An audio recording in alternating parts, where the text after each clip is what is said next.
क्यों में आप सबका स्वागत है। इस वीडियो में मैं कुछ ऐसे फिजिक्स के क्वेश्चन कवर करूंगा जिनके मुझे लगता है आने की संभावना सबसे ज़्यादा है। ये जो बीता हुआ एक महीना था, इसमें मुझे आपके सबसे ज़्यादा रिक्वेस्ट मिले कि साइंस के क्वेश्चन बनाने के लिए, खासकर रेलवेज और एसएससी सीजीएल के लिए।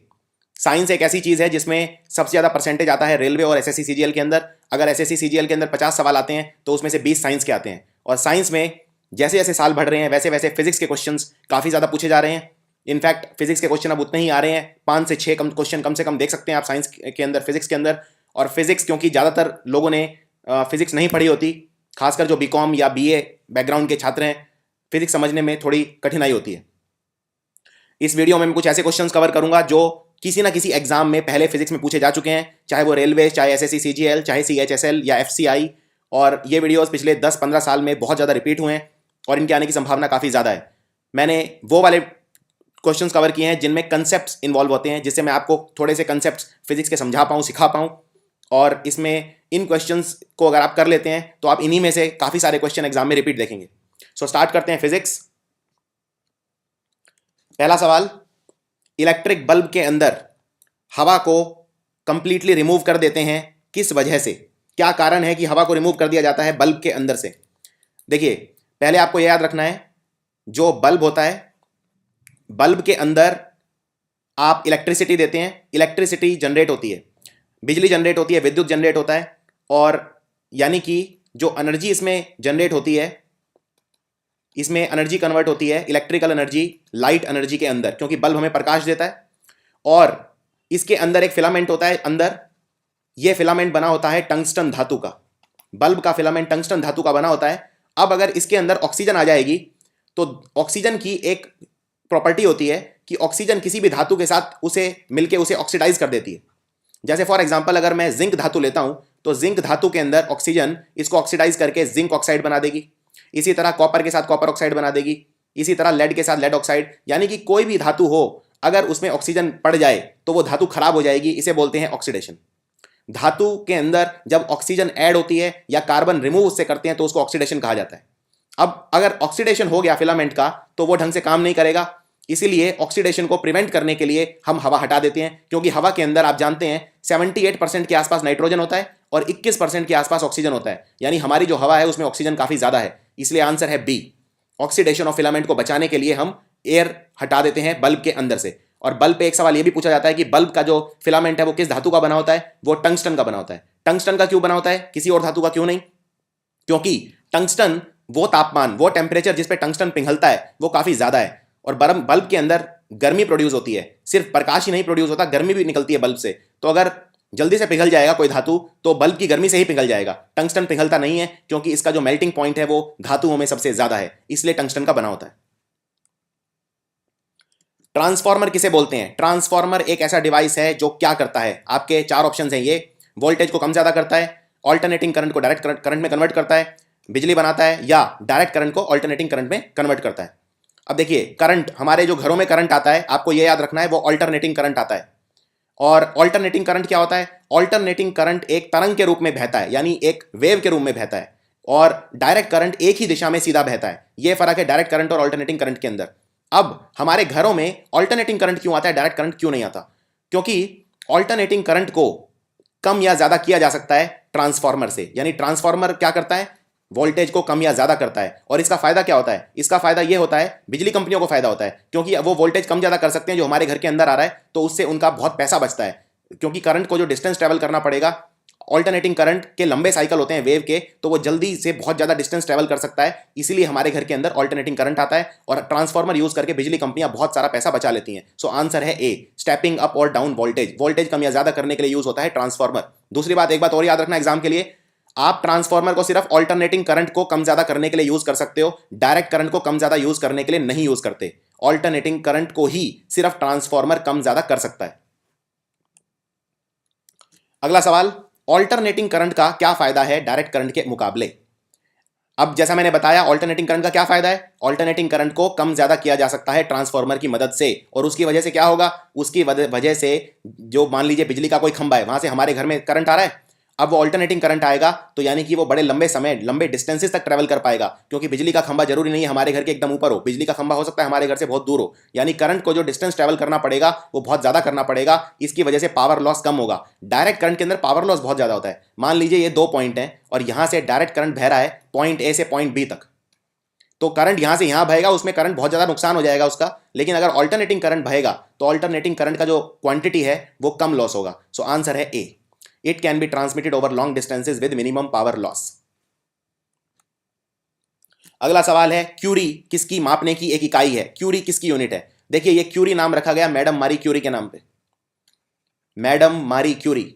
मैडम मैरी क्यूरी ने डिस्कवर करी रेडियोधर्मी किरणें यानी रेडियो एक्टिविटी। सो आंसर है डी, क्यूरी यूनिट है रेडियो एक्टिविटी की।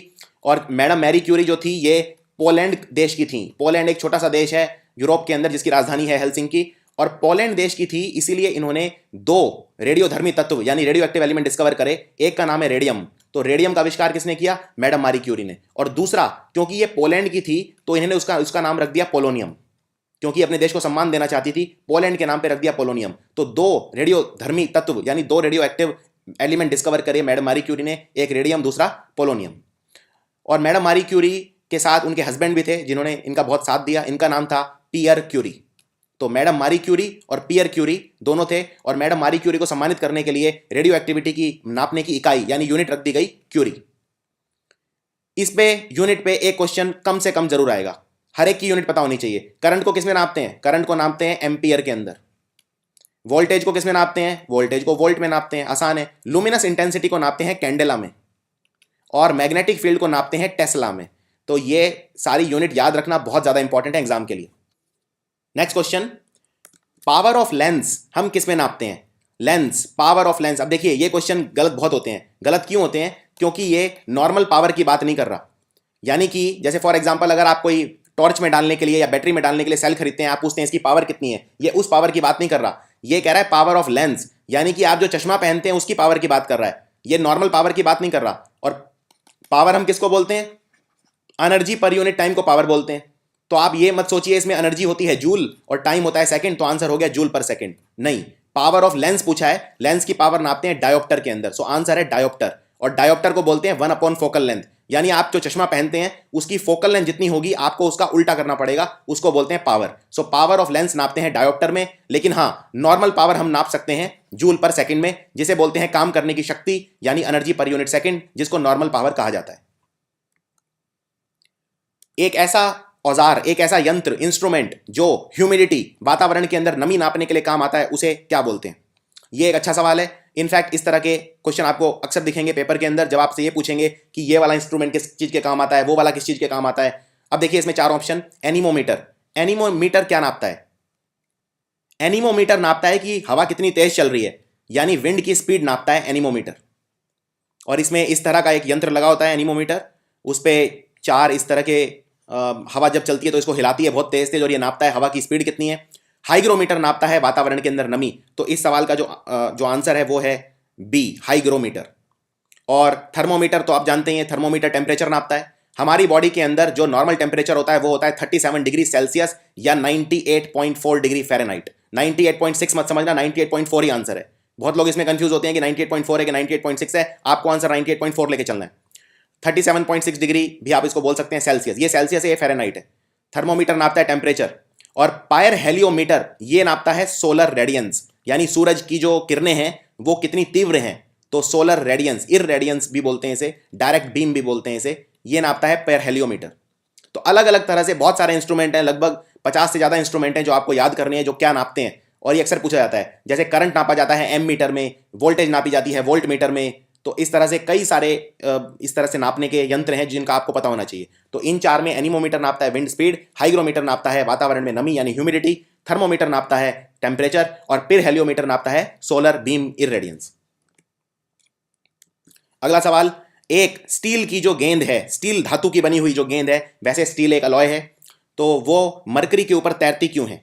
मरकरी यानी पारा, मरकरी को बोलते हैं हिंदी में पारा, उसके ऊपर स्टील बॉल क्यों तैरती है।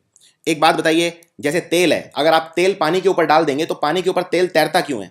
कोई भी चीज किसी चीज के ऊपर क्यों तैरती है, सवाल मेरा ये है। तैरने के लिए जब कोई चीज किसी में डूब जाती है यानी उसका घनत्व ज्यादा है, डेंसिटी। फॉर एग्जाम्पल, अगर मैं एक लोहे की कील पानी के अंदर, ये पानी है, अगर मैं इसके अंदर एक लोहे की कील डालूंगा तो वो कील डूब जाएगी। क्यों? क्योंकि पानी से ज्यादा घनत्व है उसका, यानी डेंसिटी ज्यादा है। जिस चीज की डेंसिटी कम होगी वो तैरेगी, जिसकी डेंसिटी ज्यादा होगी वो डूब जाएगी। अब इसमें क्वेश्चन ये है कि स्टील की गेंद मरकरी के ऊपर तैरती है, क्यों? क्योंकि उसकी डेंसिटी मरकरी से कम है, इसलिए तैरती है। अगर उसकी डेंसिटी मरकरी से ज्यादा होगी तो वो स्टील बॉल उसमें डूब जाएगी। जैसे जल के अंदर लोहे की बॉल डूब जाती है, क्यों? क्योंकि उसकी डेंसिटी ज्यादा है। लेकिन एक माचिस की तीली अगर आप पानी के ऊपर डालेंगे तो वो तैरती रहती है, क्यों? क्योंकि उसका घनत्व कम है। इसीलिए आंसर है ए, डेंसिटी ऑफ मरकरी ज्यादा है, इसीलिए मरकरी पारा स्टील बॉल को अपने अंदर डूबने नहीं देता। सो आंसर है ए। अगला सवाल है, अगर मैं एक बॉडी का मास और स्पीड दोनों डबल कर दूं तो उसकी काइनेटिक एनर्जी के ऊपर क्या प्रभाव पड़ेगा? काइनेटिक एनर्जी क्या होती है? काइनेटिक एनर्जी होती है जो बॉडी के मोशन की वजह से होती है। यानी कि बॉडी अगर कोई मोशन में है, मूव कर रही है, तो उसमें काइनेटिक एनर्जी होगी, वरना नहीं होगी। काइनेटिक एनर्जी ये एक साधारण सवाल है, अगर आपको फॉर्मूला पता है तो। और अगर फॉर्मूला नहीं पता तो आप इस क्वेश्चन को सॉल्व नहीं कर पाओगे। इसलिए कम से कम जो मेन चीजें हैं उनके फॉर्मूले आपको एग्जाम के लिए पता होने चाहिए। काइनेटिक एनर्जी का जो फॉर्मूला होता है वो होता है ½ mv², 1/2 into mass into velocity square. तो बस उसके अंदर आपको ये सारी चीजें डाल देनी है। तो फॉर्मूला है ½ mv², और इसमें हाफ इंटू मास मैंने कर दिया डबल यानी 2m, और वेलोसिटी भी कर दी 2v, तो ये हो जाएगा 2v का स्क्वायर। तो यानी ये 4v² और ये इंटू 2 8, यानी 8 गुना हो जाएगी काइनेटिक एनर्जी। 8 गुना क्यों हो जाएगी? क्योंकि मास मैंने डबल कर दिया यानी 2 गुना, और वेलोसिटी 2 गुना करूंगा तो स्क्वायर है, यानी 2 गुना का 2 गुना 4 गुना, तो 2 इंटू 4 यानी टोटल 8 गुना हो जाएगी काइनेटिक एनर्जी, अगर मैंने किसी बॉडी का मास और स्पीड दोनों डबल कर दी तो। अगला सवाल, पानी की बूंदे रेन ड्रॉप्स गोल क्यों होती हैं? कभी आपने सोचा है कि आसमान से जो बारिश होती है उसमें जो बूंदे हैं वो गोली क्यों होती हैं? स्क्वायर शेप बूंदे भी तो गिर सकती हैं, या ट्रायंगुलर बूंदे क्यों नहीं गिरती? ये बहुत अच्छा सवाल है, और इसका कारण ये है, पानी जो होता है, ये पानी है, पानी का जो सरफेस होता है उसके अंदर एक चीज होती है जिसे बोलते हैं सरफेस टेंशन। और सर्फ कोई भी ऐसी चीज जो पानी से टकराएगी वो कोशिश करेगी सरफेस टेंशन कम हो जाए। फॉर एग्जाम्पल, आप पानी के ऊपर जब, मान लीजिए आप पानी के ऊपर अगर हाथ सीधा करके और हाथ डुबोते हैं तो एक रेजिस्टेंस फील करेंगे आप, तो वो एक सरफेस टेंशन का एग्जांपल है। सरफेस टेंशन को कम करना चाहता है हर कोई, क्योंकि पानी वरना चोट करेगा। एक तरह से आप इसको इस तरह से समझ लीजिए, अब कोई भी ऐसी चीज जिसका वॉल्यूम है उसका सबसे कम सरफेस एरिया गोल चीज के अंदर होता है। मान लो मेरा वॉल्यूम है किसी चीज का, लेट से वॉल्यूम, हम वॉल्यूम किसको बोलते हैं? Length into breadth into height को वॉल्यूम बोलते हैं। अब यानी कि मीटर क्यूब, मान लीजिए 100 मीटर क्यूब मेरे को वॉल्यूम दे दिया किसी ने। 100 मीटर क्यूब मतलब मेरे को कोई ऐसी चीज दे दी जो 100 मीटर लंबी, 100 मीटर ऊंची और 100 मीटर गहरी है, यानी उसका वॉल्यूम हो गया 100 मीटर क्यूब।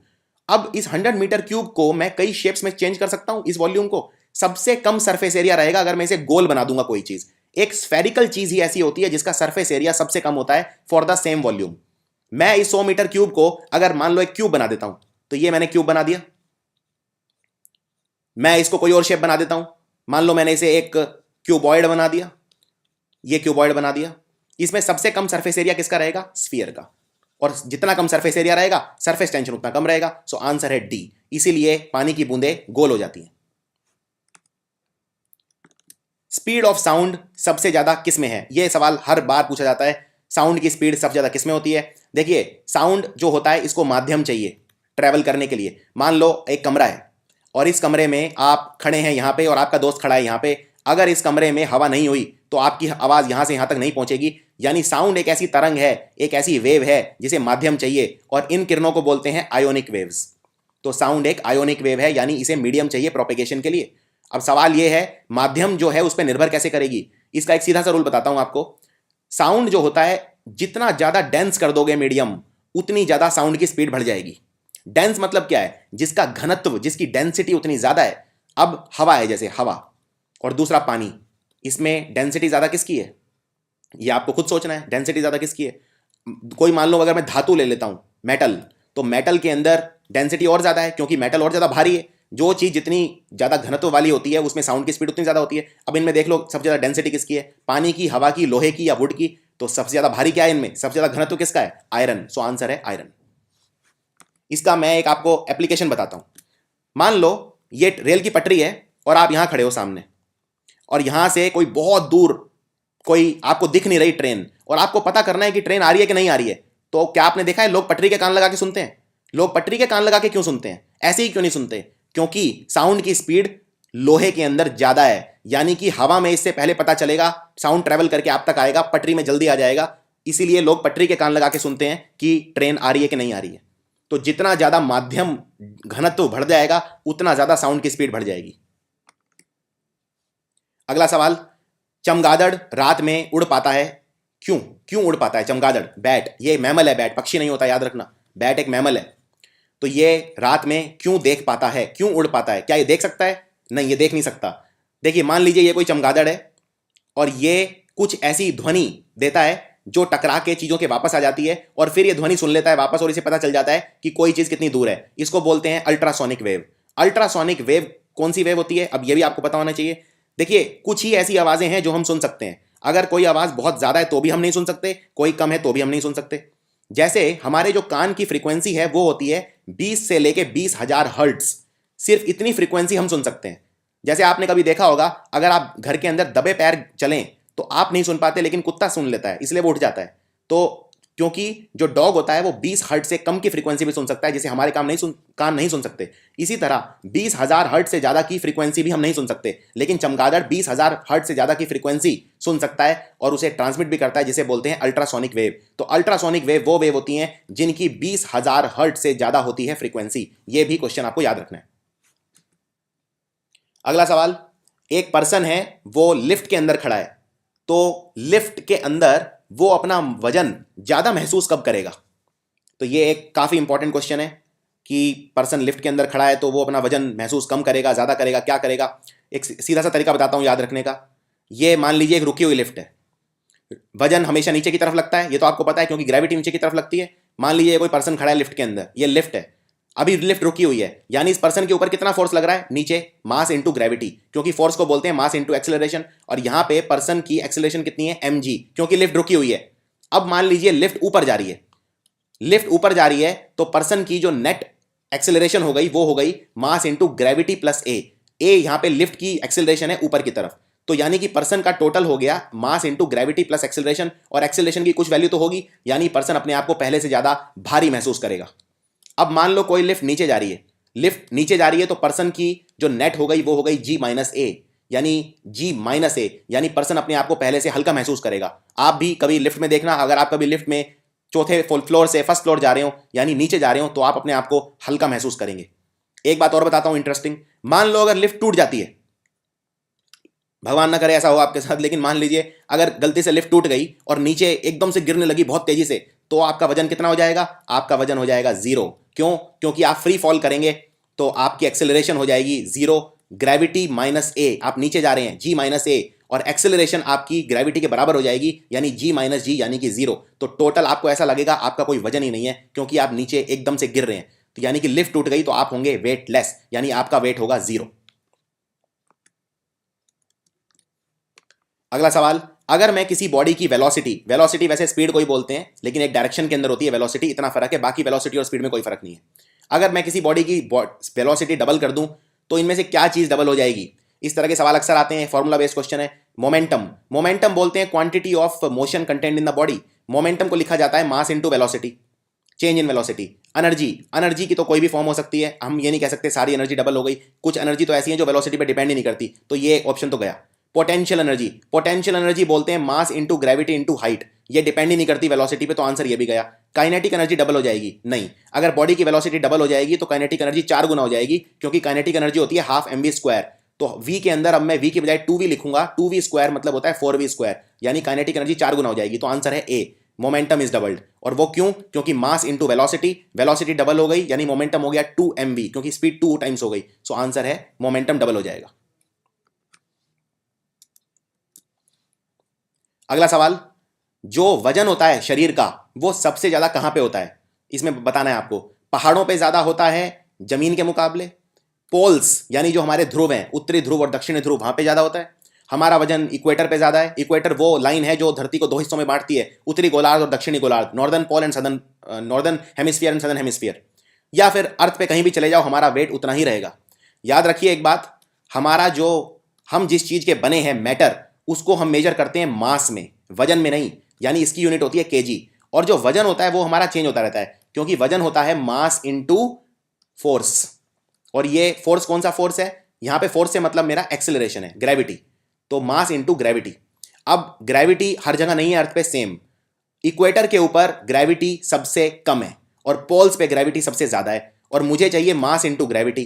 तो ग्रेविटी सबसे ज्यादा कहां है, पोल्स पे, तो हमारा वजन सबसे ज्यादा कहां पे होगा, पोल्स पे। आंसर है बी, पोल्स पे सबसे ज्यादा वजन होगा। अगला सवाल मिलता जुलता है। अगर मैं किसी बॉडी को, किसी ऑब्जेक्ट को, किसी वस्तु को चांद पे ले जाऊं तो क्या होगा, उसका मास और वेट कैसे वेरी करेगा। तो इसमें ऑप्शन दिए हैं, मास सेम रहेगा, वजन चेंज हो जाएगा, वजन चेंज हो जाएगा, मास सेम रहेगा, दोनों चेंज हो जाएंगे, या दोनों चेंज नहीं होंगे। देखिए, मास कहीं भी हो यूनिवर्सल रहता है, सेम रहता है। आप चांद पे ले जाओ, उसे सूरज के ऊपर ले जाओ, धरती के अंदर ले जाओ, कहीं ले जाओ, मास चेंज नहीं होगा। मास केजी के अंदर नापा जाता है और मास सेम रहता है। Mass is the matter content in the body, और वो सेम रहता है। हाँ, लेकिन वेट अलग हो जाता है, क्योंकि वेट गुरुत्वाकर्षण पर डिपेंड करता है। अब आप जानते हैं चांद के ऊपर जो गुरुत्वाकर्षण है धरती का 1/6 हिस्सा है, यानी चांद के ऊपर आप बहुत हल्का महसूस करेंगे, क्योंकि जो गुरुत्वाकर्षण है बहुत कम है। यानी आंसर है मास सेम रहेगा लेकिन वजन कम हो जाएगा। सो आंसर है B, mass will remain same but weight will be different. अगला सवाल, जब एक जहाज समुद्र में जाता है नदी से तो क्या होता है। जैसे ये कोई नदी है और नदी से जहाज अब समुद्र में चला गया। ये जहाज नदी में था, अब ये नदी समुद्र में मिल गई, अब ये समुद्र में है। तो क्या ये जहाज थोड़ा सा पानी के अंदर उठेगा, थोड़ा सा और नीचे जाएगा, या सेम लेवल पे रहेगा। ये काफी अच्छा सवाल है। देखिए, इसमें फर्क ये है नदी और समुद्र में कि समुद्र में नमक होता है पानी के अंदर, यानी समुद्र के पानी का जो घनत्व है वो ज्यादा है, और ज्यादा है तो जो शिप है वो पानी में कम डूबेगा, थोड़ा सा बाहर की तरफ निकल जाएगा। तो आंसर है शिप थोड़ा सा ऊपर उठेगा। सो आंसर है इट राइजेज अ लिटिल। अगला सवाल है, इनमें से क्या चीज करने से एक पेंडुलम का टाइम पीरियड डबल हो जाएगा। अब देखिए, पेंडुलम क्या होता है, जैसे घड़ी का जो घंटा होता है जो हिलता रहता है, ये है पेंडुलम, और इसको ऑसिलेटरी मोशन कहा जाता है। ऑसिलेटरी मोशन, ऑसिलेटरी या वाइब्रेटरी मोशन भी इसे कहा जाता है। मान लीजिए ये कोई पेंडुलम है और ये मूव कर रहा है। इसका टाइम पीरियड हम लिखते हैं 2π√L/g। ये इसका फॉर्मूला है। अब इसमें पूछा है क्या चीज करने से पेंडुलम का टाइम पीरियड डबल हो जाएगा। तो 2 और पाई तो कांस्टेंट है, इनकी तो वैल्यू चेंज नहीं हो सकती। 2 तो फिगर है और पाई की वैल्यू होती है 22/7, यानी कि लेंथ या ग्रेविटी में चेंज करूंगा तो ही संभव है। सो ऑप्शन है लेंथ डबल करने से नहीं, लेंथ डबल करने से टाइम पीरियड √2 टाइम हो जाएगा, 2 टाइम नहीं होगा, लेंथ 4 गुना करनी पड़ेगी। सो आंसर है D, make the pendulum 4 times long. So ये जो क्वेश्चन था ये डायरेक्ट फॉर्मूले से 2π√L/g। तो मेजर चीजों के फॉर्मूले आपको पता होने चाहिए। अर्थक्वेक किससे नापा जाता है। अर्थक्वेक, ओके, बैरोमीटर से नापते हैं हवा का दबाव यानी एटमॉस्फेरिक प्रेशर। तो अर्थक्वेक नहीं नापा जाता। पॉलीग्राफ टेस्ट होता है, लाई डिटेक्टर, जो झूठ बोलने के लिए टेस्ट करते हैं उसे बोलते हैं पॉलीग्राफ टेस्ट या लाई डिटेक्टर टेस्ट। सीज्मोग्राफ से अर्थक्वेक नापा जाता है। सो आंसर है डी। और जब हम अर्थक्वेक को नापते हैं सीज्मोग्राफ पे तो कई तरह की तरंगे इसमें निकलती हैं, जैसे सरफेस वेव्स निकलती हैं, अल्फा वेव, बीटा वेव, ये कुछ किरणें हैं, तरंगे जो अर्थक्वेक से निकलती हैं। आप इन्हें एल वेव बोलते हैं, लॉन्गिट्यूडनल वेव, ट्रांसवर्स वेव या सरफेस वेव। तो इस तरह से भी याद रख सकते हैं। और इसको नापते हैं रिश्टर स्केल के ऊपर कि किसकी कितनी तीव्रता है। 0 से 9 तक होता है रिश्टर स्केल, और रिश्टर स्केल पे एनर्जी रिलीज जो होती है अर्थक्वेक के वक्त वो नापी जाती है। और 1 डिग्री, 1 यूनिट जब रिश्टर स्केल पे बढ़ता है यानी अर्थक्वेक 10 गुना तीव्र हो जाता है। मान लीजिए कोई अर्थक्वेक आया, उसकी तीव्रता है 7 और जो किसी की है 9, तो 9 वाला कितनी एनर्जी रिलीज करेगा, 7 वाले से 10 × 10, क्योंकि 1 से 10 का माप बढ़ जाता है, 10 गुना हो जाता है, 2 यानी कि 100 गुना ज्यादा। यानी कि कोई अर्थक्वेक अगर 9 है उसकी तीव्रता और किसी की 7 है तो 9 वाला 7 वाले से 100 गुना ज्यादा डेंजरस है। डेंटिस्ट के पास अगर आप कभी गए हैं तो डेंटिस्ट एक शीशा यूज करता है आपके दांत को देखने के लिए। आपके मुंह के अंदर ये छोटा सा शीशा डालता है। ये शीशा कौन सा होता है, ये बड़ा अच्छा सवाल है। और इनफैक्ट इस तरह के सवाल काफी आते हैं कि ये वाला शीशा किस तरह का होता है। फॉर एग्जाम्पल अगर मैं आपसे पूछूं कि जो आपकी गाड़ी है, गाड़ी के सामने की जो हेडलाइट होती है ये आपकी गाड़ी है, सामने की जो हेडलाइट है इस पर कौन सा शीशा लगा होता है? तो ये शीशे कई तरह के होते हैं, concave lens, convex lens, cylindrical mirror etcetera. तो डेंटिस्ट के पास जो शीशा होता है जिससे वो आपके पीछे के दांत देखता है, जहां तक वो सीधे नहीं देख सकता, या ऊपर के दांत देखता है, ऊपर की तालू के, तलवे के, तो उसको बोलते हैं कनकेव मिरर। और गाड़ी के आगे जो हेडलाइट होती है उसमें भी यूज होता है कनकेव मिरर। लेकिन गाड़ी में जो पीछे देखने के लिए लाइट होती है, पीछे देखने के लिए जो शीशा होता है, जो साइड में होता है दरवाजे के, या मोटरसाइकिल पे जो शीशा लगा होता है जिसमें आप पीछे की देखते हैं, कोई पीछे से तो बाइक नहीं आ रही या गाड़ी नहीं आ रही, वो होता है कन्वेक्स मिरर। तो ये बहुत फ्रीक्वेंटली आस्क्ड क्वेश्चन एग्जाम के अंदर। अगला सवाल, एक वुमेन की जो आवाज है वो काफी श्रिल होती है मैन की आवाज के मुकाबले। इसको आप पिच बोल सकते हैं या आप इसको श्रिलनेस भी बोल सकते हैं, कई सारे टर्म्स यूज होते हैं फिजिक्स के अंदर। और वुमेन की आवाज जो है वो, पहली बात तो आवाज निकलती है लैरिंग्स से। लैरिंग्स को बोलते हैं वॉइस बॉक्स, जहां से आवाज निकलती है, इसको एडम्स एप्पल भी कहा जाता है। अब वुमेन की जो आवाज है वो इतनी श्रिल क्यों होती है? क्योंकि उसकी फ्रीक्वेंसी ज्यादा होती है। आंसर है हाई फ्रीक्वेंसी। अगर आप किसी अंधेरे वाले कमरे में बैठे हैं और वहां से आप अचानक किसी नॉर्मल कमरे में चले जाएंगे जहां पे लाइट बहुत ज्यादा है, तो आपको कुछ समय के लिए धुंधला दिखाई देगा, आपको एकदम से ठीक दिखना स्टार्ट नहीं होगा। आप मान लीजिए काफी टाइम से अंधेरे वाले कमरे में एकदम से बाहर जाएंगे जहां पे रोशनी बहुत ज्यादा है, आपकी आंखों को एडजस्ट करने में टाइम लगेगा। क्यों क्यों ये टाइम लगेगा? तो आई के ऊपर एक क्वेश्चन हर साल जरूर आता है कि भाई आंखों में अगर इस तरह का विकार है तो कौन सा लेंस यूज करेंगे, या आंखों में कितने तरह के विकार होते हैं। और ये भी क्वेश्चन उसी कैटेगरी का है लगभग। इसके लिए आपको ये जानकारी होनी चाहिए कि आंख के अंदर क्या क्या होता है। और आंख के अंदर एक चीज होती है जिसे बोलते हैं प्यूपिल, तो इसका आंसर है second. Iris is unable to dilate the pupil immediately. Pupil वो चीज होती है जो आंखों के अंदर ये कंट्रोल करती है कि आंखों के अंदर प्रकाश कितना जा रहा है। मैं आपको एक डायग्राम के थ्रू समझाता हूं। ये देखिए आपकी आंख होती है ऐसी, आंख के अंदर ये जो सफेद वाला हिस्सा है इसे बोलते हैं स्क्लेरा, SCLERA, स्क्लेरा। और ये जो नीले वाला एरिया देख रहे हैं, ये नीले रंग का जो है, ये पूरा एरिया यहां से ऐसे गोल जो बीच में है, इसको बोला जाता है आइरिस। और ये जो नीले वाले के भी अंदर ये बीच में देख रहे हैं आप, काला, बिल्कुल काला, जिसपे मैं ये पेन चला रहा हूं, इसको बोलते हैं प्यूपिल।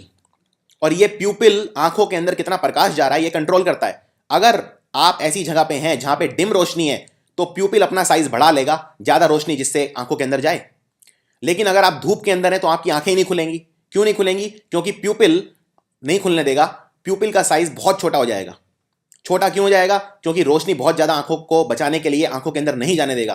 तो प्यूपिल का काम होता है आंखों के अंदर ये देखना कि रोशनी कितनी जा रही है, और ये रोशनी फिर पीछे जाती है। ये आंखों का जो आगे का जो जिसे पुतली कहते हैं, ये पार्ट है कॉर्निया, और ये पीछे यहां से प्रकाश अंदर जाता है, फिर aqueous humour, vitreous humour cross करता हुआ पीछे आंख के, उसके बाद ये पीछे जाता है, सबसे पीछे जहां पे आंख की इमेज बनती है जिसे रेटिना कहा जाता है, तो वहां पे इमेज बनती है आपकी इन्वर्टेड इमेज। एक बात और याद रखना, आंख के अंदर जो इमेज बनती है वो बनती है उल्टी।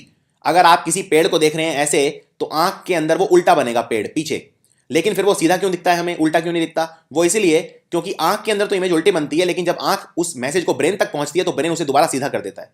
तो ये रीजन है कि हमें इमेज सीधे ही नजर आते हैं लेकिन आंख के अंदर उल्टे बनते हैं। इनमें से कौन सा ऐसा तत्व या एलिमेंट है जो सेमीकंडक्टर है?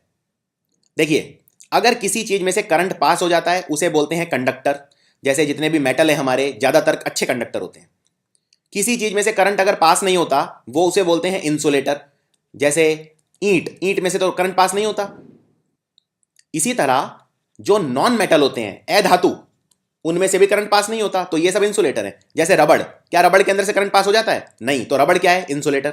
प्लास्टिक क्या है? इंसुलेटर। लेकिन एक होते हैं बीच की चीज, यानी कंडक्टर जितना भी नहीं होता लेकिन इंसुलेटर जितना कम भी नहीं होता, उन्हें बोलते हैं सेमीकंडक्टर। सेमीकंडक्टर होते हैं जैसे बोरॉन, सिलिकॉन, कैडमियम, जर्मेनियम। ये कुछ नाम आपको याद रखने हैं, ये बार बार रिपीट होते हैं। ये सब है सेमीकंडक्टर। और ज्यादातर हमारे जो कंप्यूटर के चिप्स बनते हैं, या हमारी जो बहुत ही कीमती कुछ ऐसे गैजेट्स हैं उनमें जो चिप लगे होते हैं, सारे ज्यादातर सिलिकॉन के बने होते हैं। तो आंसर है सिलिकॉन। सिलिकॉन एक सेमीकंडक्टर है। और सेमीकंडक्टर की जो कंडक्टिविटी है, जैसे जैसे टेम्परेचर बढ़ाऊंगा वैसे वैसे बढ़ेगी, लेकिन जो मेटल होते हैं उनकी कंडक्टिविटी टेम्परेचर बढ़ाने पे कम होती है। ये मेन डिफरेंस है मेटल्स के बीच में और सेमीकंडक्टर के बीच में। अब अगला सवाल, इसमें एनर्जी कन्वर्ट बताना है, कौन सी किस में हो रही है। देखिए, एनर्जी कन्वर्ट का सिद्धांत यह कहता है कि एनर्जी कभी भी ना पैदा की जा सकती है ना खत्म की जा सकती है, यानी energy can neither be created nor be destroyed. Energy को सिर्फ एक फॉर्म से दूसरे फॉर्म में कन्वर्ट किया जा सकता है। और इस पे क्वेश्चन हर बार आता है कि कौन सी एनर्जी किस में कन्वर्ट होती है। आपसे ये पूछ सकते हैं कि जो बेल होती है उसमें कौन सी एनर्जी किस में कन्वर्ट होती है, मोमबत्ती के अंदर कौन सी एनर्जी किस में कन्वर्ट होती है, इस तरह से सवाल आते हैं। या जो हम खाना खाते हैं, खाना खाने के बाद कौन सी एनर्जी किस में कन्वर्ट होती है। अब सवाल पूछ रहा है कि माइक्रोफोन के अंदर कौन सी एनर्जी किस में कन्वर्ट होती है। माइक्रोफोन क्या होता है? ये जो मेरी आवाज़ आप तक पहुंच रही है, मैं माइक्रोफोन में रिकॉर्डिंग कर रहा हूं, यानी माइक्रोफोन वो होता है जिसमें साउंड एनर्जी अंदर जाती है और फिर माइक्रोफोन में वो एनर्जी कन्वर्ट किस में होती है। ये आप संदेश सुन पा रहे हैं क्योंकि कंप्यूटर ने उसे किस में कन्वर्ट कर दिया, माइक्रोफोन ने किसने कन्वर्ट कर दिया, उसमें इलेक्ट्रिकल एनर्जी के अंदर। सो माइक्रोफोन में अल्टीमेटली साउंड एनर्जी कन्वर्ट होती है इलेक्ट्रिकल एनर्जी में, इलेक्ट्रिकल संदेश बन जाती है वो, और फिर वो ट्रांसमिट की जा सकती है। सो आंसर है डी। इसका बिल्कुल उल्टा, इलेक्ट्रिकल एनर्जी साउंड एनर्जी में कन्वर्ट होती है किसके अंदर? बेल के अंदर। जो घर में बेल बजाते हैं, आप घर में कभी आपने सोचा है कि घर के अंदर आप बटन दबाते हैं तो बेल कैसे बज जाती है? क्योंकि जब आप बेल के अंदर जो बैटरी है वो डलती है, यानी इलेक्ट्रिकल एनर्जी आप डाल रहे हो, और वो फाइनली मैकेनिकल में कन्वर्ट होगी। मैकेनिकल मतलब वो मूवमेंट होगा, उसके अंदर पिस्टन का एक मूवमेंट होता है छोटा सा, और फिर वो साउंड निकलेगा, तो साउंड एनर्जी में फाइनली कन्वर्ट होगी। इस तरह मान लीजिए मोमबत्ती पूछें कि भाई मोमबत्ती में कौन सी एनर्जी किस में कन्वर्ट हो जाती है, तो मोमबत्ती के अंदर आपको कौन सी एनर्जी मिल रही है? आप खुद सोचिए। मोमबत्ती आपको एक तो लाइट दे रही है, प्रकाश दे रही है, और दूसरा हीट दे रही है, ऊष्मा दे रही है। सो मोमबत्ती के अंदर फाइनल कन्वर्जन जो एनर्जी का है, दो एनर्जी मिलती है, लाइट एनर्जी और हीट एनर्जी। इसी तरह से खाने के अंदर केमिकल एनर्जी कन्वर्ट हो जाती है, जो शरीर में जो एनर्जी मिलती है हमें खाने से, वो मैकेनिकल एनर्जी में कन्वर्ट हो जाती है, क्योंकि खाना हमें एनर्जी देता है बाकी काम करने के लिए। इस तरह से क्वेश्चन इस पर कई सारे आ सकते हैं। कोई भी एनर्जी पूछ सकते हैं किसी तत्व के अंदर या किसी फिजिकल इंस्ट्रूमेंट के अंदर, और ये सारे एनर्जी कन्वर्जन आपको याद होने चाहिए। मान लीजिए पूछ सकते हैं कि पहाड़ पे ये पत्थर पड़ा है मान लीजिए, और ये पत्थर पहाड़ से नीचे गिर जाता है, तो इसकी एनर्जी कौन सी में कन्वर्ट हो गई? अब जब ये पहाड़ के ऊपर है, मतलब इसमें सिर्फ पोटेंशियल एनर्जी है, यानी mgh, mass into gravity into height, क्योंकि हाइट के ऊपर है, इसमें मूवमेंट नहीं है। लेकिन जब ये नीचे आ जाएगा जमीन के ऊपर, तो इसमें काइनेटिक एनर्जी होगी, पोटेंशियल एनर्जी जीरो होगी, तो इसमें पोटेंशियल एनर्जी चेंज हो गई काइनेटिक एनर्जी के अंदर। इस तरह से ये सवाल पूछे जा सकते हैं। अगला सवाल, जो शाही वाला पेन होता है, निब होती है जिसमें लिखने के लिए, अब तो उतने चलन में नहीं है ये पेन, लेकिन निब वाले जो पेन है, इसमें पूछा है कि बीच में से जो निब होती है वो कटी हुई क्यों होती है। अच्छा सवाल है ये। अगर एक पेन की निब है तो कभी आप ध्यान से देखना, ये बीच में से कटी हुई होती है निब, पेन की ये निब बीच में से कटी हुई होती है। क्यों? वो इसलिए, अब ध्यान से समझिए, ये है पेन का ढक्कन, ये शाही वाला सिलेंडर जिसमें शाही भरी हुई है। सो ये पेन है और ये इसकी आगे निब है, और ये निब में बीच में एक होल है, यहाँ पे छोटा सा निब में कटी हुई होती है। वो क्यों? क्योंकि ये इसमें जो इंक भरी है, पेन जब चलना शुरू होगा तो ये इंक कम हो जाएगी, धीरे धीरे कम हो जाएगी, यानी लो प्रेशर क्रिएट हो जाएगा, जो इंक का दबाव है वो कम हो जाएगा। और अगर इंक का दबाव कम हो गया तो पेन सूखा पड़ सकता है। सूखा ना पड़े इसीलिए यहाँ पे बीच में से इसे काट देते हैं, सूखा ना पड़े इसलिए बीच में से इसे काट देते हैं यहाँ से। इसको बोलते हैं कैपिलैरिटी। कैपिलैरिटी क्या होता है? जब आप किसी तरल पदार्थ के अंदर, किसी लिक्विड के अंदर किसी चीज को डुबोते हैं, मान लीजिए अगर मैं एक बाल्टी ले लेता हूं और उस बाल्टी के अंदर एक ट्यूब को घुसाता हूं, कोई भी टेस्ट ट्यूब, ये टेस्ट ट्यूब के अंदर पानी ऊपर चढ़ जाएगा। क्यों चढ़ेगा? कैपिलैरिटी की वजह से। इसको बोलते हैं कैपिलैरिटी एक्शन। तो ये कैपिलैरिटी की का सिद्धांत है। और इसके अंदर एक चीज और आपको नोट करनी है, जब आप किसी पेन को मान लीजिए पूरा भर देंगे, एकदम बिल्कुल पूरा, यानी कि आपने उसमें बिल्कुल थोड़ी सी भी जगह ही नहीं छोड़ी, तो वो उतनी ज्यादा इंक नहीं निकालेगा। लेकिन जब पेन के अंदर इंक कम बचेगी, मान लीजिए थोड़ी सी इंक बची है पेन में, तो वो ज्यादा गाढ़ा लिखेगा, क्योंकि ज्यादा पेन के अंदर से इंक निकलेगी। क्यों निकलेगी? कैपिलैरिटी की वजह से। तो क्या यहाँ पे इसलिए जो एयर है, एयर पीछे चली जाएगी, पानी के अंदर एयर घुस जाएगी थोड़ी सी, और पेन का जो सिलेंडर है उसके अंदर हवा घुसने की वजह से, जब ये हवा इसमें घुस जाएगी तो उससे इंक यहाँ पे लो प्रेशर नहीं बनेगा, इंक की कंटिन्यूटी बनी रहेगी, इसलिए बीच में जगह छोड़ देते हैं। और एक चीज और बताता हूं आपको, मान लीजिए अब अगर आप कभी विमान में बैठ गए, प्लेन में आप बैठ गए, प्लेन में क्या आप फाउंटेन पेन लेके जाएंगे? नहीं। क्यों? क्योंकि प्लेन के अंदर दबाव बहुत ज्यादा कम है हवा का, तो जितनी भी शाही है वो अपने आप आपकी शर्ट में निकल जाएगी। कभी आप करके देखना ये। और इसीलिए प्लेन के अंदर फाउंटेन पेन अलाउड नहीं होते। इतना ही नहीं, प्लेन के अंदर अगर कोई ऐसा व्यक्ति है जिसको कोई चोट लगी हुई है, शारीरिक चोट, तो चांस ये है कि वो चोट के अंदर से खून निकलेगा कम दबाव के कारण। यही सेम सिद्धांत है दोनों का। तो ये चीज आपको याद रखनी है, इसको बोलते हैं कैपिलैरिटी। अगला सवाल, इनमें से कौन सी ऐसी तरंगे हैं, वेव्स हैं, जिनमें से न्यूक्लियर चार्ज जो है उसकी वजह से निकलती हैं। तो ये अच्छा सवाल है। न्यूक्लियर चार्ज की वजह से रेडियोधर्मी किरणें निकलती हैं, और न्यूक्लियर चार्ज की वजह से जब एक एलिमेंटल चेंजेस होते हैं, हायर लेवल से लोअर लेवल पे कोई चीज़ें ट्रांसमिट होती हैं एक पर्टिकुलर पाथ के अंदर, तो निकलती हैं डेल्टा किरणें। सो आंसर है डी, डेल्टा किरणें, डेल्टा तरंगे वो तरंगे हैं जो न्यूक्लियर चार्ज के कारण निकलती हैं एक एटम के अंदर से। अगला सवाल है, एक पत्थर धरती की तरफ गिर रहा है। तो ये धरती है, एक पत्थर धरती की तरफ गिर रहा है। सवाल यह है कि पत्थर धरती की तरफ अट्रैक्ट हो रहा है, धरती पत्थर की तरफ अट्रैक्ट हो रही है, या दोनों एक दूसरे की तरफ अट्रैक्ट हो रहे हैं। तो ये न्यूटन का सिद्धांत है, ये गुरुत्वाकर्षण का सिद्धांत है। न्यूटन, आपको याद होगा न्यूटन के सर पे एक बार कुछ गिरा था, शायद सेब गिरा था, और जब उसने उसका आविष्कार किया तो उसके दिमाग में ये आया कि अचानक ये सेब नीचे ही क्यों गिरता है, ऊपर क्यों नहीं गिरता। तो ये एक गुरुत्वाकर्षण का सिद्धांत है। इसके अंदर हम इसको ऐसे मेंशन करते हैं कि G/m/r² जो गुरुत्वाकर्षण लगता है, यानी कि पत्थर भी धरती की तरफ अट्रैक्ट होता है और धरती भी पत्थर की तरफ अट्रैक्ट होती है। सो आंसर है सी। अगला सवाल है, इनमें से वेक्टर क्वांटिटी कौन सी है। देखिए, वेक्टर क्वांटिटी वो होती है जिसके अंदर मैग्नीट्यूड भी होता है और डायरेक्शन भी होती है, यानी कोई भी ऐसी क्वांटिटी जिसके अंदर डायरेक्शन का प्रभाव होता है उसे बोलते हैं वेक्टर क्वांटिटी। तो इनमें वेक्टर क्वांटिटी है फोर्स, बहुत इंपॉर्टेंट वेक्टर क्वांटिटी है। क्यों? क्योंकि मान लो एक बक्सा है, इस बक्से पे मैं फोर्स लगा रहा हूं 4 न्यूटन का फोर्स, और मेरा दोस्त लगा रहा है 10 न्यूटन का फोर्स इस तरफ से। और दूसरा केस, एक बक्से के ऊपर मैं 4 न्यूटन का फोर्स लगा रहा हूं और मेरा दोस्त 10 न्यूटन का फोर्स लगा रहा है इधर से। अब ये दोनों एक ही दिशा में लग रहे हैं, तो इस पे टोटल फोर्स कितना हो जाएगा, 14 न्यूटन। और इस पे टोटल फोर्स कितना लगेगा, मेरा दोस्त इधर से 10 न्यूटन लगा रहा है, इधर से 4, यानी एक दूसरे को काटेंगे फोर्स, यानी इस पे लगेगा 10 - 4 6 ही लगेगा, और ये इस दिशा में जाएगा। यानी जब मैं किसी चीज पे फोर्स लगाता हूं तो उसमें ये इंपॉर्टेंट है कि दिशा कौन सी है, वरना वो एक दूसरे को कैंसिल आउट भी कर सकते हैं। तो इसलिए वेक्टर क्वांटिटी है, वेक्टर के अंदर डायरेक्शन इंपॉर्टेंट होती है। तो टेम्परेचर स्केलर है, डिस्टेंस और स्पीड दोनों स्केलर है। डिस्टेंस की वेक्टर क्वांटिटी को बोलते हैं डिस्प्लेसमेंट, और स्पीड की वेक्टर क्वांटिटी को बोलते हैं वेलोसिटी। अगला सवाल, एक तालाब की जो गहराई है वो आपको जो असली गहराई है उससे कम नजर आती है जब आप उसकी तरफ देखते हैं, क्यों? तो ये अच्छा सवाल है। एक तालाब है, इसकी मान लो गहराई है तालाब की 20 फीट। आप जब ऊपर से देखेंगे तो क्या आपको ये 20 फीट नजर आएगा? नहीं। क्यों? तो ये प्रकाश के कारण है।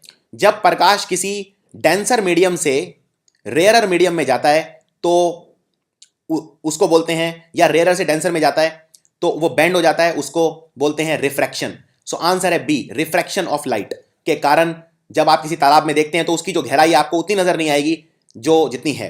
और ये इसके लिए अलग अलग शब्द भी दिए गए हैं। ये है रियल डेप्थ, यानी 20 है असली गहराई, 20 feet is the real depth. लेकिन जो आपको नजर आएगी वो आएगी अपेरेंट डेप्थ। अपेरेंट डेप्थ क्यों? Because of the refraction of light from the denser medium to the rare medium. यानी जिस मीडियम का घनत्व ज्यादा है, जिस माध्यम का घनत्व ज्यादा है, उससे कम माध्यम के घनत्व में जब आएगी तो रिफ्रैक्शन होगा। कैमरा का कौन सा ऐसा हिस्सा है, कैमरा मतलब जो नॉर्मल कैमरा जिससे हम पहले फोटो खींचते थे, मैं आजकल के कैमरे की बात नहीं कर रहा, डिजिटल कैमरा, मैं उस पुराने कैमरे की बात कर रहा हूं। अगर आपको याद हो, जिसमें नेगेटिव डेवलप होता था और नेगेटिव ले जाते थे हम, फिर उसमें डेवलप करवाते थे, गिन के मेरे ख्याल से 28 से 29 फोटो खींच पाते थे, जैसे कोडेक वगैरह के कैमरे होते थे पुराने, उनकी बात कर रहा हूं। तो कैमरा का कौन सा ऐसा हिस्सा है जो आंख के पर्दे जैसा है? तो आंख का पर्दा होता है रेटिना, जिसपे इमेज बनती है, और कैमरे में इमेज कहां बनती है? फिल्म के ऊपर। सो आंसर है D, film is the answer. Hydrogen bomb में कौन सा सिद्धांत यूज होता है? Hydrogen bomb.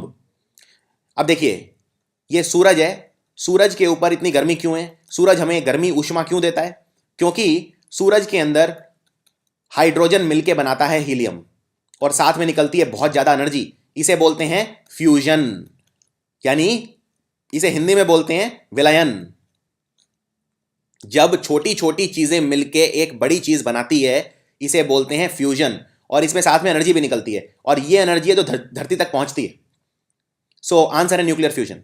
न्यूक्लियर फ्यूजन हम यूज करते हैं हाइड्रोजन बम बनाने में, और न्यूक्लियर फिशन हम यूज करते हैं बिजली बनाने में न्यूक्लियर रिएक्टर के अंदर, जिसमें हम यूरेनियम, थोरियम, प्लूटोनियम इन सबको तोड़ते हैं, इनको न्यूट्रॉन से तोड़ते हैं। सो आंसर है न्यूक्लियर फिशन हम यूज करते हैं न्यूक्लियर रिएक्टर के अंदर बिजली बनाने के लिए, और फ्यूजन यूज करते हैं हाइड्रोजन बम के अंदर। अगला सवाल, एक रेडियोधर्मी आइसोटोप है, रेडियोधर्मी यानी रेडियो एक्टिव तरंगे उसमें से निकलेंगी, वो टूट जाता है हर 96 मिनट के बाद, देखा मैंने उसे कि वो 1/8वां हिस्सा उसका बचा था सिर्फ, तो उसकी हाफ लाइफ कितनी है? देखिए हाफ लाइफ क्या होता है, अगर ये कोई रेडियो एक्टिव पदार्थ है और ये टूट जाएगा, आधा रह जाएगा, तो जितने टाइम में आधा हो जाएगा उसको बोलते हैं हाफ लाइफ। अब ये कह रहा है कि ये 1/8वां हिस्सा बचा है, यानी कितने साइकिल कंप्लीट कर लिए इसने 96 मिनट में। पहले ये टूटा होगा, आधा रह गया होगा, एक से आधा, आधे से टूट के 1/4, फिर ये आधा रह गया यानी 1/8, यानी 3 साइकिल कवर कर लिए इसने। और 3 साइकिल कवर करने में टाइम लिया 96 मिनट, यानी एक साइकिल कवर करने में टाइम कितना लिया? 96/3, तो आंसर है 32 मिनट इसका हाफ लाइफ है, यानी हर 32 मिनट बाद ये टूट जाता है। अगला सवाल, इनमें से सही वेवलेंथ का क्रम क्या है? सो ये सुपर इंपॉर्टेंट क्वेश्चन है और शॉर्ट क्वेश्चन है, जरूर आएगा। याद रखिए, जो विजिबल लाइट होती है जिसको मैं देख पाता हूं, वो टूटती है विबग्योर के अंदर। ये 7 रंग हैं और इनको तोड़ता कौन है? इनको तोड़ता है प्रिज्म। एक प्रिज्म होता है, एक ट्रायंगुलर मिरर होता है पिरामिड शेप जैसा, उस पर अगर आप प्रकाश मारेंगे तो 7 रंगों में टूट जाएगा। ये हैं 7 रंग विबग्योर। वी से वायलेट, आई से इंडिगो, बी से ब्लू, जी से ग्रीन, वाई से येलो, ओ से ऑरेंज और आर से रेड। और एक बात और याद रखनी है आपको, जब आप वायलेट से रेड की तरफ बढ़ेंगे तो वेवलेंथ बढ़ती जाएगी, यानी जो लाल रंग होता है उसकी वेवलेंथ सबसे ज्यादा होती है। इसीलिए लाल रंग को मैं यूज करता हूं कहीं पे वार्निंग सिग्नल बनाने के लिए। इसीलिए लाल रंग को मैं यूज करता हूं वार्निंग सिग्नल बनाने के लिए। जहां जहां वार्निंग होगी वहां वहां लाल रंग होगा। कभी आपने सोचा है ट्रैफिक लाइट लाल रंग की क्यों बनी होती है, किसी और रंग की क्यों नहीं बनी होती? क्योंकि ट्रैफिक लाइट में लाल रंग वार्निंग का काम करता है। वार्निंग का काम क्यों करता है? क्योंकि इसकी वेवलेंथ सबसे ज्यादा है, यानी ये बिखरेगा कम। सो आंसर इसका आप इमिट लगा सकते हैं। तो ऑरेंज आता है सेकंड लास्ट नंबर पे। इसमें पूछा है इंक्रीजिंग वेवलेंथ, तो ऑरेंज सेकंड लास्ट नंबर पे आएगा, यानी ऑप्शन 1 सेकंड लास्ट नंबर पे ऑरेंज। तो उस हिसाब से आप इसमें लगा सकते हैं ऑप्शन देख के। ऑरेंज आखिरी में आएगा इनफैक्ट, क्योंकि यहां रेड दिया नहीं है। सो आंसर है इसका बी। सबसे पहले वायलेट, वायलेट की वेवलेंथ सबसे कम है, लेकिन वायलेट की फ्रीक्वेंसी सबसे ज्यादा है। तो क्वेश्चन 2 तरह से पूछे जाते हैं इसमें, फ्रीक्वेंसी सबसे ज्यादा किसकी है और वेवलेंथ सबसे ज्यादा किसकी है। जब आप वायलेट से रेड की तरफ जाते हैं, वेवलेंथ बढ़ जाती है, फ्रीक्वेंसी कम हो जाती है। अगला क्वेश्चन है, गैलीलियो, महान साइंटिस्ट गैलीलियो का सिद्धांत था इनर्शिया का, उसका नाम न्यूटन्स कौन से लॉ ऑफ मोशन है? न्यूटन ने 3 सिद्धांत दिए थे। सबसे पहला होता है Newton's first law of motion, जिसको गैलीलियो लॉ ऑफ इनर्शिया भी बोलते हैं, जो ये कहता है अगर कोई चीज चल रही है तो चलती ही रहेगी, अगर मैं उस पर कोई एक्सटर्नल फोर्स नहीं लगाऊंगा तो, और अगर कोई चीज रुकी हुई है तो रुकी हुई रहेगी, अगर मैं उस पर एक्सटर्नल फोर्स नहीं लगाऊंगा तो। इसको इनर्शिया भी कहा जाता है। इनर्शिया होता है जो बॉडी के अंदर एक इनहेरेंट रुकावट होती है रेजिस्ट करने की, उसको इनर्शिया कहा जाता है। सो आंसर है फर्स्ट। अगला सवाल, इनमें से कौन सा ऐसा इनमें से तत्व है या पदार्थ है, कौन सी ऐसी चीज है जो मैग्नेटिक फील्ड से डिफ्लेक्ट नहीं होगी? देखिए, मैग्नेटिक फील्ड से डिफ्लेक्ट होने के लिए चार्ज होना चाहिए। पॉजिटिव चार्ज होएगा तो भी चलेगा, नेगेटिव होएगा तो भी चलेगा। यानी कोई ऐसी चीज देख लो जिसपे कोई चार्ज नहीं है, उसका मैग्नेटिक फील्ड से कोई फर्क नहीं पड़ेगा। प्रोटॉन के ऊपर पॉजिटिव चार्ज होता है तो ये जो डिफ्लेक्ट हो जाएगा। कैथोड रे इलेक्ट्रॉन की बनी होती है, यानी नेगेटिव चार्ज है। अल्फा पार्टिकल पे 2 गुना पॉजिटिव चार्ज होता है। न्यूट्रॉन के ऊपर कोई चार्ज नहीं होता। सो आंसर है डी, न्यूट्रॉन डिफ्लेक्ट नहीं होगा मैग्नेटिक फील्ड से। इनमें से कौन सी ऐसी तरंग है जिसकी पेनिट्रेटिंग पावर सबसे ज्यादा होती है? पेनिट्रेटिंग मतलब भेद पाने की ताकत। कभी आपने ये सोचा है कि एक्सरे करवाते हैं आप जब हॉस्पिटल जाके, तो वो उसमें ऐसी क्या चीज है कि वो आपके शरीर के अंदर घुस जाती है और आपका फोटो निकाल लाती है, लेकिन जो नॉर्मल कोई लाइट है वो आपके शरीर के अंदर नहीं घुस पाती, लेकिन एक्सरे क्यों घुस जाती है? क्यों? क्योंकि उसकी फ्रीक्वेंसी बहुत ज्यादा है। पेनिट्रेबिलिटी यानी भेद पाने की शक्ति सबसे ज्यादा जिसकी होती है, जिसकी फ्रीक्वेंसी सबसे ज्यादा होती है। तो इसमें फ्रीक्वेंसी सबसे ज्यादा किसकी है, बस ये बताना है आपको। ऑर्डर में आपको बता ही चुका हूं। सबसे ज्यादा फ्रीक्वेंसी इनमें से किस तरंग की है? अल्फा किरण, बीटा किरण, गामा तरंग या एक्स तरंग? आंसर है गामा तरंग। गामा तरंग की फ्रीक्वेंसी कॉस्मिक किरणों के बाद सबसे ज्यादा होती है और सबसे ज्यादा फ्रीक्वेंसी होती है कॉस्मिक किरणों की। सो आंसर है सी। रडार, रडार ये जो दुश्मन के एयरक्राफ्ट को डिटेक्ट कर लेता है, ये किस सिद्धांत पे काम करता है? कौन सी तरंगे रडार के अंदर होती हैं? रडार के बहुत सारे यूज हैं। रडार पानी की गहराई भी नाप सकता है। ये अगर कोई नदी है, नदी की गहराई नापनी है तो मैं ऊपर से रडार का इस्तेमाल कर सकता हूं। ये तरंगे पानी के अंदर छोड़ेगा और ये तरंगे लौट के वापस आ जाएंगी। तो जितने टाइम में ये तरंग गई और तरंग की स्पीड मुझे पता है, इससे नदी की गहराई पता की जा सकती है। और इसी तरह अगर कोई दुश्मन का एयरक्राफ्ट घुस आया है तो आप उस पर रडार की मदद से वेवलेंथ मारेंगे और ये वेवलेंथ टकरा के उस तक जाके फिर वापस आ जाएगी। तो आप कैलकुलेट कर लेंगे कितने टाइम में जाके वापस आई है, उस हिसाब से उसकी स्पीड और डिस्टेंस वगैरह यूज करके आप निकाल सकते हैं। सो ये है रडार। रडार में यूज करते हैं रेडियो वेव्स। सो आंसर है बी। अगला सवाल, 2 इलेक्ट्रिक बल्ब हैं, उनका रेजिस्टेंस है 2 और 4, मैंने उन्हें सीरीज में जोड़ दिया है, तो टोटल रेजिस्टेंस कितना होगा? सीरीज में क्या होता है, ये मैंने एक बैटरी लगा दी और ये मैंने बैटरी लगा दी, तो इसमें 2 बल्ब लगा दिए मैंने। ऐसे। अब ये बल्ब सीधे साथ साथ लगा दिए, अगर ये बल्ब फ्यूज हो जाएगा तो ये बल्ब भी ऑटोमेटिकली बंद हो जाएगा। क्यों? क्योंकि करंट के लिए सर्किट पूरा होना चाहिए। अगर ये बल्ब फेल हो गया तो यानी यहां पे गैप आ गया, गैप आ गया तो करंट कैसे बहेगा? अब ये बल्ब इसे बहने नहीं देगा, सर्किट अधूरा रह जाएगा। तो इनको बोलते हैं सीरीज। सीरीज के अंदर जो भी रेजिस्टेंस है वो ऐड हो जाते हैं, तो 2 और 4 है, टोटल आंसर हो गया 6। सीरीज के अंदर जितने भी रेजिस्टेंस है वो ऐड हो जाते हैं। अगर इस बल्ब का रेजिस्टेंस 2 है, इसका 4 है, तो टोटल हो गया 6। लेकिन उल्टा होता है पैरेलल के अंदर, ये होता है पैरेलल, तो ये नेगेटिव ये पॉजिटिव। एक बल्ब मैंने ऐसे लगाया और दूसरा इसके नीचे ऐसे लगाया। अब इसमें अगर ये वाला बल्ब फ्यूज भी हो जाता है तो दूसरा बल्ब जलता रहेगा। तो घरों के अंदर इसलिए हम पैरेलल कनेक्शन यूज करते हैं, क्योंकि आपके घर के अंदर ऐसा तो नहीं है कि अगर एक बल्ब फ्यूज हो गया तो पूरे घर की रोशनी चली जाएगी।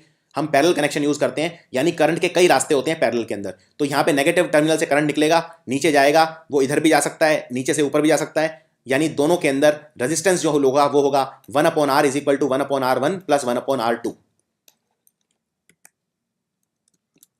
इनमें से कौन सा रंग का सरफेस है जो हीट सबसे ज्यादा एब्जॉर्ब करता है? तो इसमें इसको बोलते हैं रिफ्लेक्शन का सिद्धांत। रिफ्लेक्शन, जो व्हाइट कलर है वो सबसे ज्यादा रिफ्लेक्ट कर देता है लाइट को। यानी अगर आप सफेद रंग के कपड़े पहन के बाहर निकलते हैं गर्मी के दिन तो सबसे अच्छा है। क्यों? क्योंकि गर्मी को वो रिफ्लेक्ट कर देगा, एब्जॉर्ब नहीं करेगा। लेकिन ब्लैक कलर ऐसा है जो सबसे ज्यादा एब्जॉर्ब करता है। इसीलिए गर्मी के दिन अगर आप काले रंग के कपड़े पहन के बाहर निकलेंगे तो सही नहीं है, क्योंकि आपको बहुत ज़्यादा गर्मी लगेगी, क्योंकि ब्लैक कलर सबसे ज़्यादा हीट एब्जॉर्ब करता है। इसीलिए पेंट भी जो होता है घर का वो बहुत ज़्यादा डार्क कलर का नहीं करवाना चाहिए गर्मियों में, हमेशा सफ़ेद रंग का करवाना चाहिए। एक मूविंग इलेक्ट्रिक चार्ज क्या प्रोड्यूस करता है? Electric field, magnetic field, electric और मैग्नेटिक दोनों, या दोनों में से कोई भी एक? अब देखिए, इलेक्ट्रिक चार्ज की बात कर रहा है। चार्ज, चार्ज मतलब क्या? चार्ज जब बॉडी में कंटेन हो जाता है तो वो पोटेंशियल डिफरेंस क्रिएट कर देता है 2 पॉइंट पे, और फिर चार्ज बहता है। चार्ज की यूनिट क्या होती है ये पता है आपको? चार्ज की यूनिट होती है कूलम्ब। ये सवाल भी अक्सर आता है। और चार्ज जब फ्लो होता है तो वो दोनों चीजें क्रिएट करता है। आंसर है बोथ। अगर मान लो आप 2 मैग्नेट ले लेते हो, 2 चुंबक, और 2 चुंबक के बीच में ये पोल्स हैं, ऑपोजिट पोल्स, इनके बीच में आप एक तार ले आओ, तार के अंदर ऑटोमेटिक करंट आ जाएगा मैग्नेटिक इंडक्शन की वजह से। आप करके देख सकते हो ये एक्सपेरिमेंट। सो दोनों आंसर है, दोनों इलेक्ट्रिक और मैग्नेटिक फील्ड। निक्रोम की तार यूज होती है हीटर बनाने में, क्यों? सवाल है क्यों। देखो, हीटर के अंदर क्या चाहिए आपको? हीटर के अंदर आपको चाहिए गर्मी, कि मुझे हीट चाहिए, और हीट अगर चाहिए तो करंट को ज्यादा काम करवाना पड़ेगा, यानी मुझे रेजिस्टेंस ज्यादा चाहिए।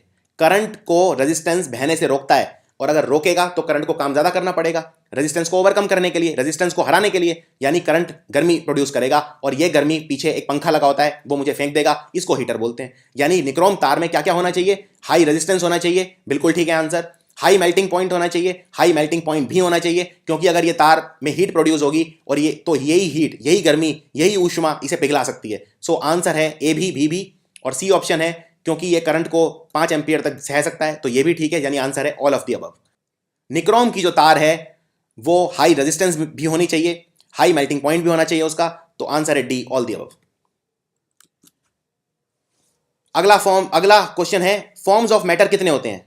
मैटर क्या होता है? मास कंटेंट इन द बॉडी। 3 तरह के होते हैं मैटर, या तो कोई चीज सॉलिड हो सकती है, या कोई चीज लिक्विड हो सकती है, या गैस हो सकती है। तो आंसर है A3, सॉलिड, लिक्विड और गैस। लेकिन आपको कुछ मैं एक्स्ट्रा चीजें भी बताता हूं जो पूछी जा सकती हैं। एक होता है जिसे बोलते हैं फोर्थ स्टेट ऑफ मैटर, उसको बोलते हैं प्लाज्मा।